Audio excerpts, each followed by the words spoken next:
नमस्कार, मैं हूं संजय शर्मा। आप देख रहे हैं 4 PM गुजरात। गजब है, अमेरिका में बुरा हाल हो गया। लाखों करोड़ों लोग ट्रंप के खिलाफ सड़कों पर हैं। युद्ध नहीं चाहते, शांति चाहते हैं। अमेरिका को बर्बादी से बचाना चाहते हैं। अवैध विजय से मैंने विस्तार से बातचीत की और समझने की कोशिश की है कि इस युद्ध में अब अमेरिका करेगा तो क्या करेगा।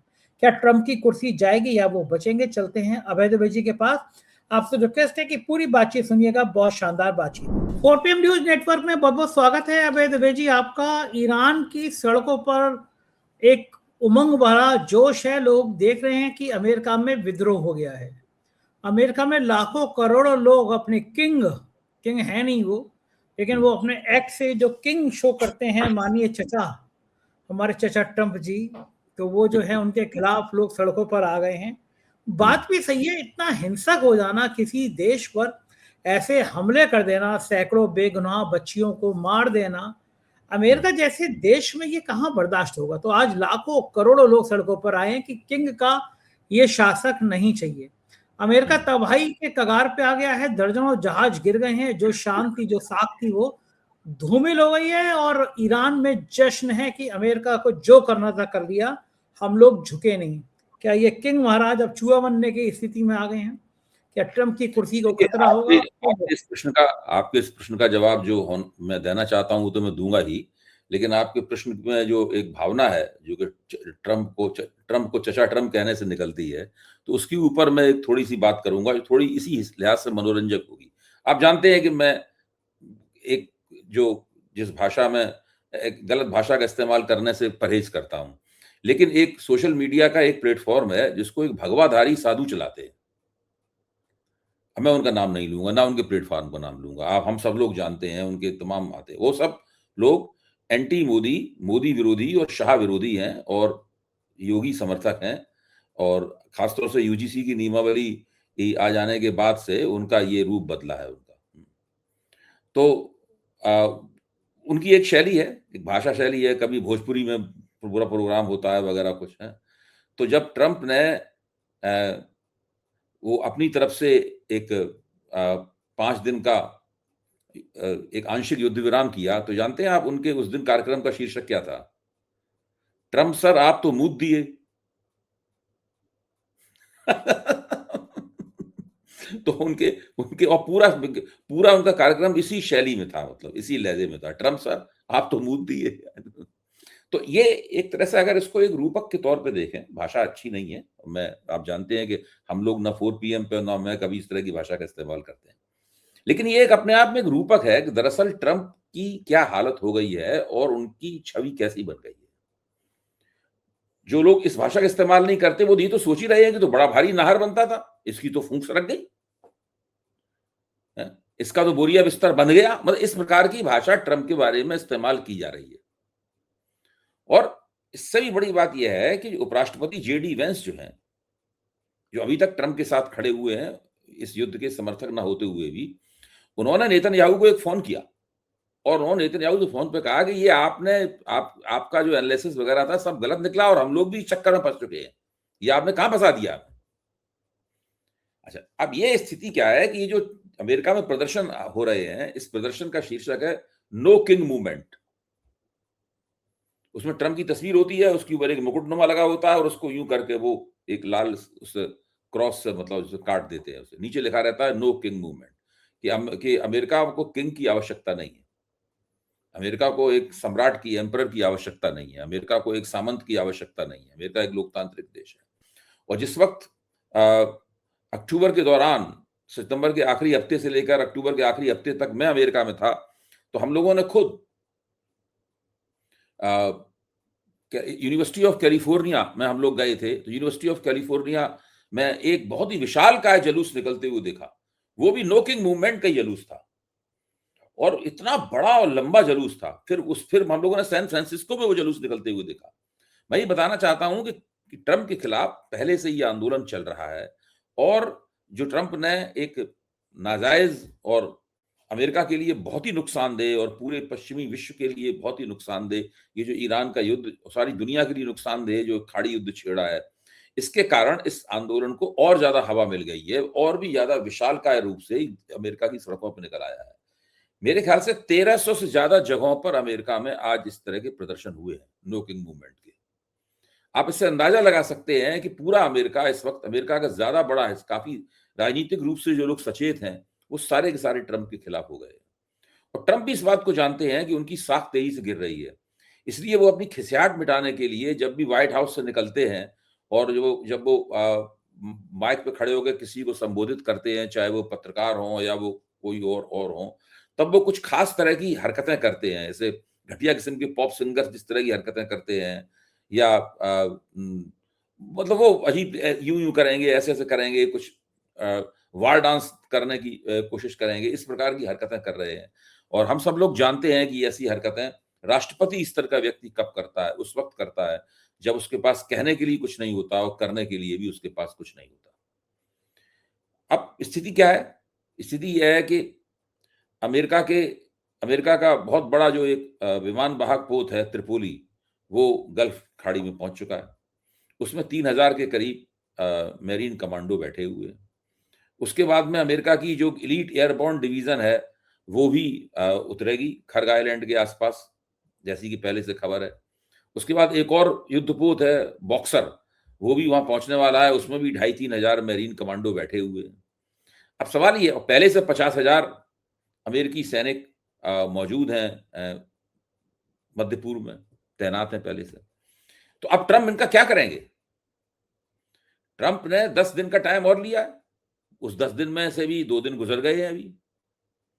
तो अगर इन 10 दिनों के भीतर भीतर इस्लामाबाद में या और कहीं एक समझौता वार्ता शुरू नहीं होती, एक ऐसी समझौता वार्ता जिसमें ईरान के लोग गंभीरता से उसमें हिस्सा लें, अगर ऐसी समझौता वार्ता शुरू नहीं होती तो आप समझिए ट्रंप की राजनीति पूरी तरीके से अंधकारमय है और अमेरिका का जो विश्व प्रभुत्व है वो बिल्कुल इस अंदेशे का शिकार हो रहा है कि द्वितीय विश्व युद्ध के बाद पहली बार अमेरिका के विश्व प्रभुत्व पे एक बहुत बड़ा धक्का लगने वाला है। और ये सब ट्रंप के किए धरे होगा। ट्रंप से सब लोग नाराज हैं, वो लोग भी नाराज हैं जो ट्रंप के साथ हैं, अभी नहीं बोल रहे हैं, उनकी नाराजगी भी तरह तरह से जाहिर हो रही है। और वो लोग तो नाराज हैं ही जो ट्रंप की आलोचना कर रहे हैं। जिन लोगों को ट्रंप से उम्मीद थी कि ये आदमी बहुत बड़ा तीर मारेगा, वो भी ट्रंप से पूरी तरीके से निराश हैं कि उसने कुछ नहीं किया। इसका मतलब बिना किसी पूर्व तैयारी के, बिना किसी गंभीर पेशबंदी के, बिना किसी गंभीर योजना के ये व्यक्ति ऐसे युद्ध में उतर आया ये मान के कि हम लोग 3-4 दिन में इस युद्ध को निपटा देंगे। और जब एक हफ्ते 10 दिन तक युद्ध का कुछ नहीं हो पाया तो उसके पास करने के लिए कुछ भी नया नहीं था।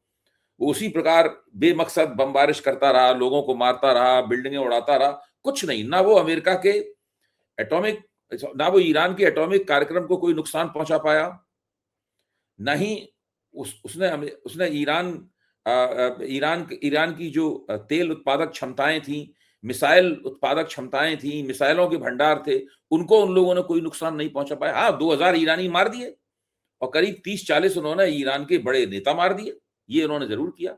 तो सिर्फ हत्याएं की और अरबों रुपए खर्च करके 20-25 अरब रुपए से ज्यादा खर्च करके उन्होंने ईरान में 1000-2000 बिल्डिंगें गिरा दी होंगी और 2-2.5 हजार लोगों की हत्या कर दी, उसमें 40 नेताओं की हत्या है। इसके अलावा अमेरिका के हिस्से में कोई भी उपलब्धि नहीं आई है और एक युद्ध के लिहाज से कोई उपलब्धि है नहीं। देखिए, स्पेन के प्रधानमंत्री ने बिल्कुल स्पष्ट रूप से ट्रंप की और नेतन्याहू की निंदा की है और इस युद्ध का विरोध किया है। एक इतने महत्वपूर्ण बड़े यूरोपीय देश के सांचेज हैं स्पेन के प्रधानमंत्री, जोसे सांचेज, उन्होंने जिस तरह निंदा की है वो अपने आप में लाजवाब है, बड़े स्पष्ट शब्दों में। ब्रिटेन के राष्ट्रपति ने साफ तौर पर कह दिया है कि ट्रंप जो चाहे जैसे चाहे मेरा मजाक उड़ाए, ब्रिटेन इस युद्ध में कभी शामिल नहीं होगा, ये ब्रिटेन का युद्ध नहीं है। फ्रांस के राष्ट्रपति ने स्पष्ट रूप से मना कर दिया है। यानी अमेरिका जो कि पश्चिमी यूरोप का नेता हुआ करता था, आज इस मुकाम पर खड़ा हुआ है कि पश्चिमी यूरोप का नेतृत्व उसके हाथ से निकल गया। इससे बड़ा नुकसान अमेरिका को कोई हो नहीं सकता। अब हालत यह है कि ट्रंप ने जर्मनी को धमकी दी है कि वहां से अपने सैनिक वापस बुला लेंगे। बस यही कमी और रह गई है, ट्रंप जर्मनी से और सैनिक अपने वापस बुला लें। समझ लीजिए, अमेरिका और यूरोप के बीच में जो एक गर्भनाल का रिश्ता था, वो गर्भनाल का रिश्ता पहली बार द्वितीय विश्व युद्ध के बाद में कट जाएगा। इससे बड़ा कोई नुकसान ट्रंप को नहीं, अमेरिका को नहीं हो सकता, और ये केवल इसका जिम्मेदारी डोनाल्ड ट्रंप के हिस्से में जाएगी। तो डोनाल्ड ट्रंप ने खुद अपनी दुर्गति तो करा ही ली है। जिस देश के वो राष्ट्रपति हैं, जिससे बड़ी ताकत दुनिया के इतिहास में कोई हुई नहीं थी, मतलब द्वितीय विश्व युद्ध के बाद से अमेरिका 80 कितनी जगहों पर जाकर उनकी सेना युद्ध लड़ चुकी है, कितने उन्होंने राष्ट्रों की सत्ताएं बदली हैं। वो अभी कुछ दिन पहले ही वो वेनेजुएला की राष्ट्रपति और उनकी बीवी का अपहरण कर ले गए थे, उसी अंदाज में वो आए थे कि हम ईरान को भी तहस नहस कर देंगे। लेकिन आज उनके पास कुछ भी नहीं है सिवा विफलता की एक अफसोस भरी दास्तान को छोड़कर।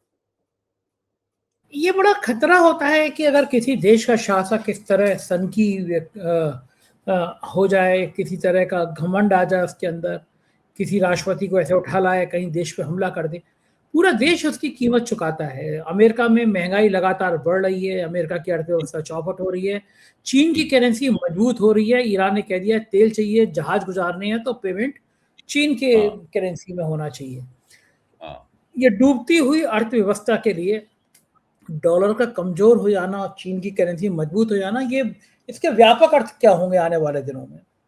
देखिए, काफी अरसे से ग्लोबल अर्थव्यवस्था में एक प्रकार की सुगबुगाहट है कि अर्थव्यवस्था का डी डॉलराइजेशन की प्रक्रिया कभी भी शुरू हो सकती है, लेकिन अभी तक इसकी केवल चर्चा होती थी, कहीं कहीं थोड़े बहुत संकेत प्राप्त होते थे। और उस डी डॉलराइजेशन का एक प्रयास चीन ने ठोस रूप से ये किया था कि उन्होंने युआन आधारित एक इंटरनेशनल पेमेंट सिस्टम बना लिया चीन ने। इस तरह डॉलर आधारित इंटरनेशनल पेमेंट सिस्टम स्विफ्ट है, जिसका भारत के भी सभी बैंक पालन करते हैं, उन्होंने युआन ने अपना एक सिस्टम बना लिया। मुझे उसका नाम याद नहीं है, लेकिन वो एक सिस्टम है जो चीन से व्यापार करने के लिए अब चीन स्विफ्ट के जरिए पेमेंट नहीं लेता, उसी सिस्टम के जरिए पेमेंट लेना होता है। इसलिए जो लोग चीन से ज्यादा व्यापार करते हैं उन्हें उस सिस्टम को भी इस्तेमाल करना पड़ता है। इस युद्ध के बाद इस बात का पूरा अंदेशा है कि ज्यादातर देश जो है अब एक डुअल पेमेंट सिस्टम की तरफ चले जाएंगे, यानी स्विफ्ट का भी इस्तेमाल करेंगे और युआन आधारित सिस्टम का भी इस्तेमाल करेंगे। जैसे ही ऐसा होगा वैसे ही लोगों के सामने हमेशा डॉलर का एक विकल्प रहेगा, और वो डी डॉलराइजेशन यानी अमेरिका के आर्थिक प्रभुत्व को दी जाने वाली एक सबसे बड़ी चुनौती होगी, और ये साफ दिखाई पड़ रहा है कि ऐसा होने जा रहा है। ये जो अगर ये इस तरह असर पड़ता रहा अर्थव्यवस्था का, इस तरह परेशानी होती रही, तो भारत की दृष्टि में ये आर्थिक व्यवस्था क्या रहेगी, मजबूत रहेगी? हमारा डॉलर का मजबूत होने से फायदा है या हमें चीनी अर्थव्यवस्था के मजबूत होने से फायदा रहेगा? देखिए, चीन तो एक तरह से भारत का शत्रु देश है। उसने भारत सन 1962 में चीन से युद्ध हुआ था, इसमें भारत को एक दुखद पराजय का सामना करना, अफसोसनाक पराजय का सामना करना पड़ा था। उसके बाद से लगातार चीन की निगाह हमारी सीमाओं पर है, वो हमारी जमीन को दाबे बैठा हुआ है और कोशिश पूरी कर रहा है कि और ज्यादा जमीन दाबे। इसके ऊपर हम लोग कई बार चर्चा कर चुके हैं और सारी भारत की संसद में विपक्ष इसको उठा चुका है। कितने बार ये बातचीत हो चुकी है कि चीन ने ब्रह्मपुत्र पे एक बहुत बड़ा बांध बनाने की ठानी है, उससे उस पूरे ब्रह्मपुत्र और असम पूरे इलाके का जो पर्यावरण संतुलन है वो पूरी तरह खत्म हो जाएगा। मतलब बहुत सारी बातें हैं इसकी, उसने अपनी काउंटियां बसा ली हैं वगैरह वगैरह। तो चीन अगर आगे बढ़ता है तब एक बहुत बड़ा सवाल है कि भारत उससे कैसे निपटेगा। अगर चीन अमेरिका को प्रतियोगिता में पीछे छोड़ देता है और वो दुनिया की नंबर 1 ताकत बन जाता है, चीन अभी नहीं, मैं कह रहा अभी तुरंत तो ऐसा होने का अंदेशा नहीं है, लेकिन इस काम में 10 साल लग सकते हैं। अगर ऐसी जो प्रक्रिया चल रही है वही प्रक्रिया चलती रही और अमेरिका को डोनाल्ड ट्रंप जैसे ही बेवकूफ टाइप के राष्ट्रपति मिलते रहे, तो ये तो प्रक्रिया चीन को बहुत फायदा होगा इसमें। तो भारत के सामने एक बहुत बड़ा संकट होगा कि वो ऐसे राष्ट्र से कैसे निपटे। तब एक इतनी बड़ी शक्ति के साथ में संबंध भी बनाने पड़ेंगे और साथ में वो आपकी जमीन भी दाबे हुए है, उससे आप अपनी जमीन कैसे वापस लेंगे। मोदी सरकार तो नाकाम हो चुकी है पूरी तरह चीन से निपटने में। चीन के मुकाबले मोदी सरकार की जो विदेश नीति है वो पूरी तरीके से फ्लॉप है। इनकी समझ में ही नहीं आता है कि वो जी जिनपिंग से कैसे निपटे। पूरा भारत जो है वो चीनी माल से भरा हुआ है। हम सब लोग चीनी माल का जाने अनजाने चीन को गाली भी देते रहे, कुछ भी करते रहे, उसका इस्तेमाल करते हैं। आप कोई फर्नीचर खरीदने जाइए, 90% संभावना यह है कि आप चीन का बना हुआ फर्नीचर ले आएंगे। ये हालत है। तो ये स्थिति है। तो चीन का आगे बढ़ना भारत के लिए निश्चित रूप से एक बुरी खबर है, इसमें कोई शक की बात नहीं। जहां तक अमेरिका है, डोनाल्ड ट्रंप ने बताया है कि अमेरिका से संबंध रखना भी भारत के लिए एक बुरी खबर है। आपको याद होगा कि हेनरी किसिंगर ने एक बार कहा था कि अमेरिका से दुश्मनी रखना एक बड़ा महंगा सौदा है। फिर बाद में मुस्कुरा कहा था कि अमेरिका से दोस्ती रखना भी एक महंगा सौदा है। तो दोनों ही हालत है ये। ना ना काहू से दोस्ती ना काहू से बैर। हमारे प्रधानमंत्री जी तो बढ़िया हैं, वो जाते हैं, वो जेलेंस्की से भी मिल लेते हैं, वो पुतिन से भी मिल लेते हैं। इसीलिए जब पाकिस्तान से हमारी झड़प होती है तो कोई प्रधानमंत्री की समस्या क्या है? प्रधानमंत्री की समस्या ये, जैसे कि मान लीजिए वो इस युद्ध से ठीक पहले इजराइल गए और उन्होंने इजराइल की संसद में खड़े होकर विपक्ष के बायकाट के बीच में नेतन्याहू का हाथ उठा के ऊपर किया और हम इजराइल के साथ हैं और भारत के यहूदियों का फादरलैंड इजराइल है, ये सब उन्होंने बातें कही। 36 घंटे बाद युद्ध शुरू हो गया। उसके बाद प्रधानमंत्री सिसफिड़ा गए और फिर उन्होंने अपने मुंह से, भाई अगर आप उस काम को सही समझते थे जो आपने किया, क्यों नहीं, अगर आप मान के गए थे कि इजराइल की दोस्ती हमारी कीमत पे निभाएंगे, हम इसको सही समझते हैं, है? तो आपको खुल के अपने इजराइल यात्रा पे बोलना चाहिए था और कहना चाहिए था कि भारत के हित में यही था जो मैंने किया। फिर आप मुंह पे दही जमाए क्यों बैठे हुए हैं अभी तक? मेरी समझ में नहीं आता। वो भारत के प्रधानमंत्री हैं और अभी भी तमाम लोकप्रियता में गिरावट के बावजूद उनसे कोई नेता आगे तो है नहीं नरेंद्र मोदी से। जो भी हो, उनकी मान लीजिए जो लोकप्रियता इंडेक्स है, भले ही कुछ गढ़ी गई हो, उसमें कुछ फर्जीवाड़ा हो, और इसके बावजूद जो कुछ भी लोकप्रियता नापने के जो भी हमारे पास मानदंड है, उसमें नरेंद्र मोदी ही सबसे ज्यादा आगे हैं। तो क्यों नहीं खुल के वो कहते हैं कि हम बिल्कुल ठीक गए, हमने जो कर रहे हैं हम ठीक कर रहे हैं उसको। अजीब बात है, आप युद्ध के पहले वहां जाते हैं और उसके बाद में सैंकू सैंकू करते हुए नजर आते हैं, मुंह में आपके दही जम जाता है। आप डोनाल्ड ट्रंप का प्रचार करने के लिए अमेरिका जाते हैं हाउडी मोदी में, और अब की बार ट्रंप सरकार कहते हैं, फिर डोनाल्ड ट्रंप हार जाते हैं तो फिर आप सिटपटा जाते हैं, फिर आपके मुंह में दही जम जाता है। फिर डोनाल्ड ट्रंप आपकी सीरियल इंसल्ट करते हैं, आप उसके ऊपर भी कुछ नहीं बोलते, आपके मुंह में दही जमा रहता है। इसकी जरूरत क्या है मोदी को, मेरी समझ में ही नहीं आ रहा।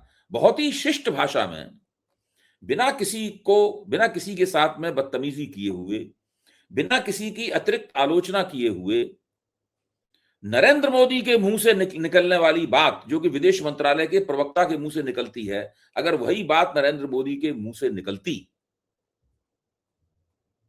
और वो साफ तौर पे कहते हैं कि हम इजराइल गए, ये सही काम था, मैं बार बार इजराइल जाएंगे हम वहां पे, और इजराइल का ही पक्ष सही है, भारत को इजराइल के पक्ष की ही मदद करनी चाहिए। पहले तो आपने ये दुस्साहस किया कि आप गए वहां पर एक ऐसे मौके पर जबकि युद्ध होने वाला था, आपको ही पता था कि युद्ध होने वाला है, और फिर आपने एक अजीब तरह की चुप्पी साध ली, केवल विदेश मंत्रालय के प्रवक्ताओं के जरिए आप अपनी बात कह रहे हैं। और आप ये भी चाहते हैं कि हम दोनों नावों में मतलब ईरान की निंदा भी करें। ईरान ने जो हमले का जवाब दिया है, पलट के वार किया है, उसकी निंदा भी की भारत ने। संयुक्त राष्ट्र में जो प्रस्ताव आया उसका को स्पॉन्सर भी रहा भारत। ईरान विरोधी प्रस्ताव जो खाड़ी काउंसिल के खाड़ी देशों की परिषद के द्वारा लाया गया था, वो भी आपने किया। अब आप ईरान की नाव में भी एक पैर रखना चाहते हैं और वो अमेरिका और इजराइल की नाव में भी एक पैर। तो ये दो घोड़ों की सवारी मोदी ही करना चाहते हैं चालाकी से, चुप बैठे हुए हैं। ये मजे की बात यह है कि आज मुझे मोदी को ये करने की जरूरत क्या थी? कोई जरूरत नहीं थी, कोई जरूरत नहीं थी। कोई बड़ा भारी ईरान ने अभी तक कुल 4 जहाज आने की इजाजत दी है, राशन कार्ड लगा दिया है वहां पे। ईरान अभी भी कह रहा है हम 5 देशों को आने की इजाजत दे सकते हैं, चीन को, रूस को, तुर्की को, पाकिस्तान को और भारत को। तो भारत को अभी भी ईरान खुल के मित्र देश कह रहा है। भाई ज्यादा यही होता है, ईरान कहता नहीं, भारत का उन 5 देशों की सूची में से नाम निकाल लेता, तो इससे कोई ऐसा कौन सा फायदा मिल जाता आपको, वो नुकसान हो जाता जो बाद में नहीं हुआ। कम से कम मोदी जी ठोक के अपनी बात कहते तो, और सब लोगों की समझ में आता। कि भाई एक प्रधानमंत्री है, उसने एक जोखिम लिया है, उसने एक विदेश नीति अख्तियार की है, वो सही है गलत है ये बाद में तय होगा, लेकिन ऐसा उन्होंने नहीं किया। अच्छा, मजे की बात ये अभय जी कि अब जो बीजेपी के भक्त लोग हैं वो बड़े कंफ्यूजन है, बड़ा कंफ्यूज है। वो ट्रंप को भी गाली देते हैं क्योंकि ट्रंप ने विश्व गुरु जी की हवा निकाल दी। अब इस युद्ध में वो ट्रंप को गाली दे रहा है, ईरान का पक्ष लेने में थोड़ी उनकी नानी मर रही है क्योंकि मुसलमान है वहां ईरान पे। का तो पक्ष वो नहीं लेंगे। पहली बात तो ईरान मुसलमान देश है और वो हाँ। ये सारे के सारे ऐसा है कि ये 14 साल से जो चल रहा है, 2014 से हिंदुस्तान में जो शासन चल रहा है उसने एक खास तरह का डिस्कोर्स पैदा किया है और इस डिस्कोर्स का एक पहलू मूर्खता भी है। इस डिस्कोर्स में बहुत से पहलू हैं, केवल मूर्खता अकेला पहलू नहीं है, लेकिन एक बेवकूफी का बड़ा माहौल पैदा किया है। इस डिस्कोर्स को चलाने वाले लोग जो हैं यहां से बिल्कुल खाली हैं। वो ऐसी ऐसी बातें करते हैं, इनको लगता है हंसी आती है सोच के, क्या कर रहे हैं, क्या बोल रहे हैं। सही बात है।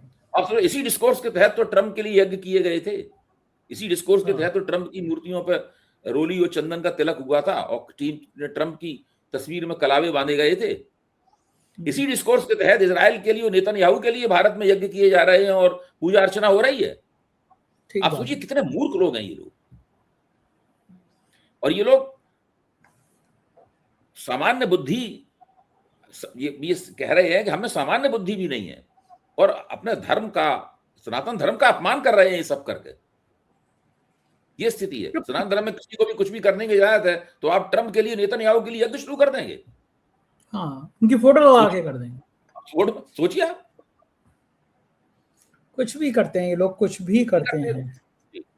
ठीक बात है। और ये परिस्थितियां बहुत खतरनाक हैं आने वाले टाइम में, क्योंकि ईरान जिस बहादुरी से लड़ रहा है वो पूरी दुनिया में एक बहुत खास संदेश दे रहा है। बहुत बहुत शुक्रिया अभय जी, आपने मुझे समय दिया, बातचीत की। Thank you. तो ये थे अभय दुबे जी। पूरी बातचीत आपने सुनी, मुझको यकीन है बातचीत पसंद आई होगी क्योंकि बातचीत बहुत तर्क के आधार पे थी और राजनीति की थी, मोदी जी की परेशानियों पे थी और आप समझ गए होंगे कि मोदी जी की परेशानियां कहां से शुरू कहां खत्म हो रही हैं। आप इस युद्ध के विषय में क्या सोचते हैं जरूर बताइएगा। चैनल को सब्सक्राइब करना और ज्वाइन करना ना भूलें। शुक्रिया, थैंक यू।